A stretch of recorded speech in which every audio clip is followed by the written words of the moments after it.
Welcome back to 602 Rose Show Fantasy Bachelorette Picks for the Rose League app. It is week 3.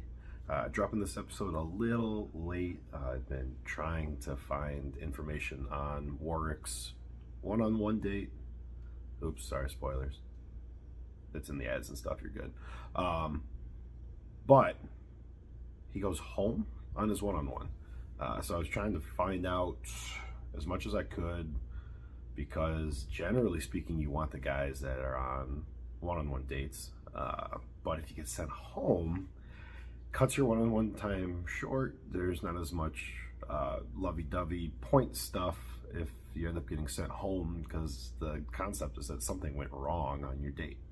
So unfortunately, I haven't found a whole lot. So we're gonna go ahead and push a lineup, and mine will not have Warwick in it.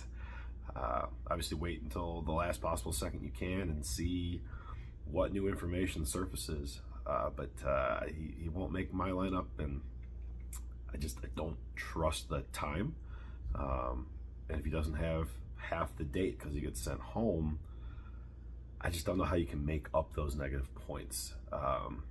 So we get a little more into that after the fact when we know what happens, and then talk some game theory. Feel free to drop in the comments here if you are going to be playing Warwick and why.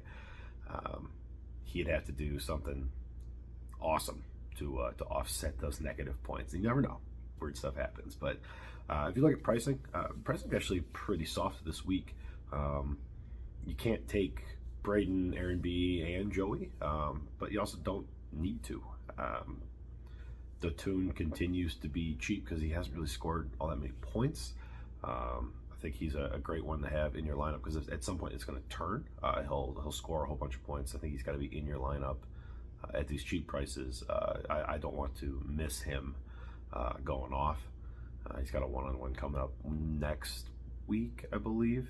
So obviously he'll be fine there, but eventually here I feel like he's going to pop from a personality and screen time standpoint, and having him in your lineup for cheap gives you some upside to your lineup. So for me, Braden gets the first one-on-one. Have to have him. Villain edit and the one-on-one. He's got to be in your lineup for sure. Sean wins the group date. So obviously points for winning, a little one-on-one time never hurt anybody. So Sean definitely going to be in my lineup there.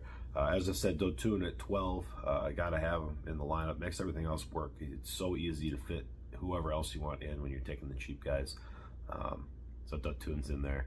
For me, Dotun allows me to take Aaron B. He's been kind of a points monster. That one-on-one date skews it a little bit, but he's shown he's going to make good use of his time. So I want him on my team. I want him in the lineup, and Dotun makes it possible to get him in there. Rounded out my lineup with Xavier. So if you're looking at this, it's a pretty chalky lineup. Xavier and Warwick were the two that I was going back and forth on. As I said off the top of the show, I can't have Warwick in my lineup knowing he goes home. So Xavier, who goes pretty deep into the contest, is someone that I want. Kind of the same logic as Dotun. Eventually he's going to pop here, and we've seen stuff from him already. So I think that's the route that I'm going to go this week. Obviously, if something hits late, might shift, but this should be pretty well locked in for me. Braden, Sean, Dotun, Aaron B, Xavier, and that'll be the lineup. So obviously keep your eyes open, and good luck in week 3. It should be an entertaining episode, I guess, with the Barbie date. We'll see how it goes. Enjoy week 3, and we'll see you guys closer to the end of the week.